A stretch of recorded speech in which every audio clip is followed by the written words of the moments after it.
Assalamualaikum warahmatullahi wabarakatuh. Alhamdulillahirabbil alamin wa bihi nasta'in wa ala umurid dunya waddin wassalatu wassalamu ala asrofil anbiya wal mursalin amma ba'd. Yang terhormat Bapak Muhammad Arif Hakim Magister Agama selaku dosen pengampu mata kuliah Asuransi Syariah, dan tak lupa teman-teman kelas Perbankan Syariah B semester 4 yang saya banggakan.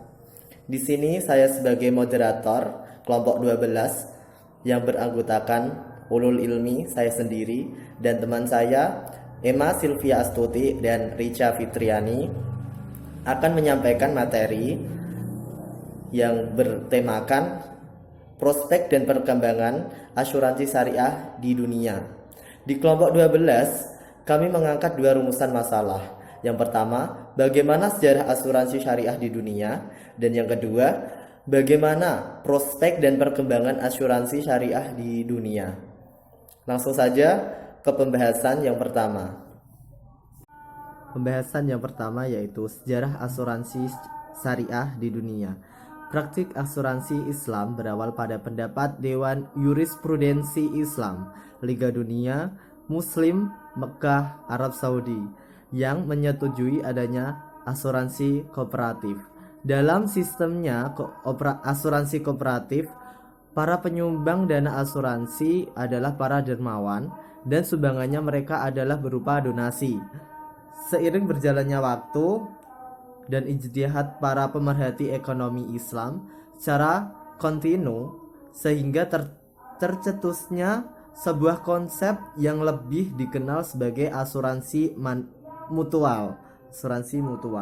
Pada tahun 1979, Faisal Islamic Bank of Sudan mengambil keputusan untuk mendirikan perusahaan asuransi kooperatif dengan pengasuransian usaha berikut ini kecuali asuransi jiwa, yaitu satu, ada asuransi muatan laut, ada asuransi kapal, asuransi kebakaran dan pencurian, asuransi penerbangan, asuransi kecelakaan pribadi, asuransi rekayasa, dan ganti rugi para pekerja. Selanjutnya akan disampaikan pemateri yang kedua, yaitu Mbak Emma Sylvia Astuti.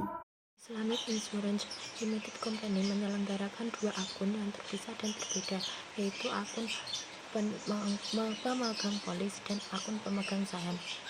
Akun para pemegang polis dimasukkan dalam kredit beserta semua iuran mereka yang mempertimbangkan perlindungan asuransi ditambah dengan keuntungan yang diterima pada investasi sumbangannya, dan didebitkan dengan proporsi beban jasa dan klaim. Kelebihan yang ada setelah menyiapkan cadangan yang diperlukan dibagikan di antara para pemegang polis sebanding dengan iuran yang mereka bayarkan. Para pemegang saham perusahaan tidak turut serta di dalam suatu bagian pun, dan kelebihan akun pemegang polis itu, pendapatan yang diperoleh dari investasi modal saja dikreditkan pada akun pemegang saham.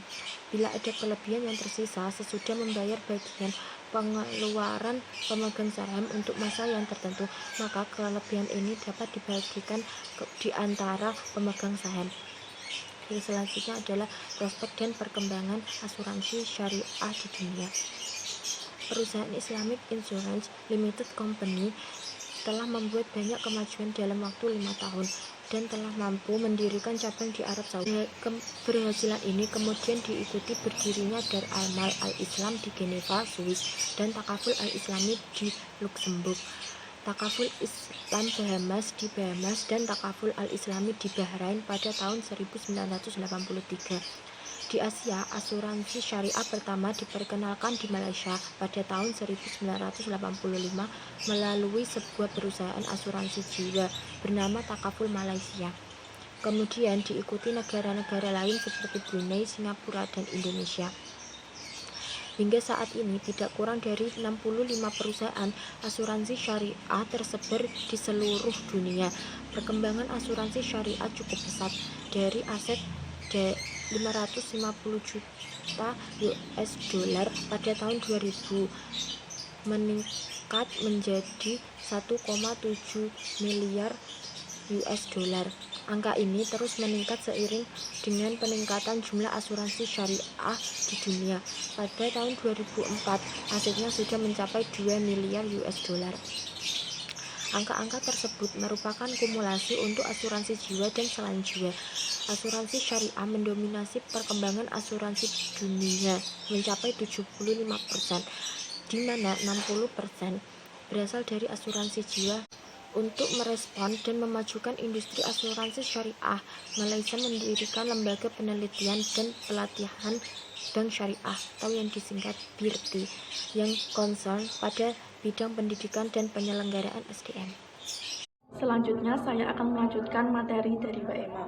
Perkembangan asuransi syariah yang cukup progresif terjadi di negara-negara Arab, terutama negara Arab Saudi, Qatar, Kuwait, dan Bahrain.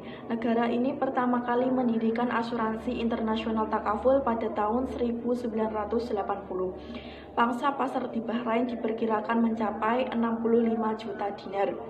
Produk yang diluncurkan oleh Bahrain adalah antara lain asuransi haji dan umroh yang diluncurkan pada Januari tahun 2004, asuransi kesehatan yang diperkenalkan pada September tahun 2004, dan takaful pendidikan.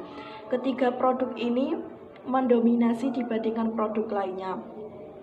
Beberapa industri asuransi syariah yang berkembang di Arab Saudi antara lain Islamic Arab Insurance Company atau Al Barakah Group pada tahun 1980, Islamic Corporation for the Insurance Investment dan Export Credit pada tahun 1995, Islamic Insurance Company Ltd, Islamic Insurance and Reinsurance Company pada tahun 1985. Di belahan benua Afrika, asuransi syariah pertama kali didirikan di Ghana pada tahun 1994, yaitu Metropolitan Insurance Company Limited atau MIT. MIT merupakan satu-satunya asuransi yang beroperasi secara syariah di Ghana dengan menerapkan sistem mudharabah dan takafuli. Selain Ghana, di Nigeria, African Alliance Insurance Company Limited mendirikan Islamic Life Insurance System atau takaful pada Oktober 2003. Di Senegal didirikan Islamic Takaful and Takaful CO dan Sonar Al-Aman atau Al Barakah Group. Juga takaful Trinidad dan Tobago pada tahun 1999. Sementara di Eropa, negara Inggris merupakan pelapor pengembangan asuransi syariah. Melalui HSBS Amanah, Inggris bercita-cita menjadi leading sektor bagi pengembangan asuransi syariah di negara Eropa dan negara-negara lainnya. Di negara ini didirikan pula International Cooperative and Mutual Insurance Federation atau ICMIF yang menghimpun 150 orang dari 82 anggota organisasi dari 52 negara di dunia. Lembaga ini bertujuan untuk memajukan dan memperkenalkan sistem asuransi syariah ke berbagai negara. Di Amerika, asuransi syariah pertama kali berdiri pada Desember tahun 1996. Takaful USA Insurance Company, asuransi pertama di Amerika, didirikan untuk menampung sedikitnya 12 juta penduduk muslim di negara Paman Sam itu. Demikian pula di Australia telah berdiri Australia Takaful Association INC. Sedangkan Malaysia dan Bank Pembangunan Islam atau IDB telah menandatangani kontrak kerjasama untuk menunjukkan industri asuransi syariah ini di negara-negara muslim, terutama di negara-negara OKI. Perkembangan asuransi syariah ini menunjukkan respon yang positif dari masyarakat dunia akan sistem asuransi berbasis syariah. Hal ini menunjukkan bahwa asuransi syariah dapat diterima dan menjadi alternatif bagi sistem asuransi yang berjalan selama ini. Selanjutnya saya kembalikan kepada moderator.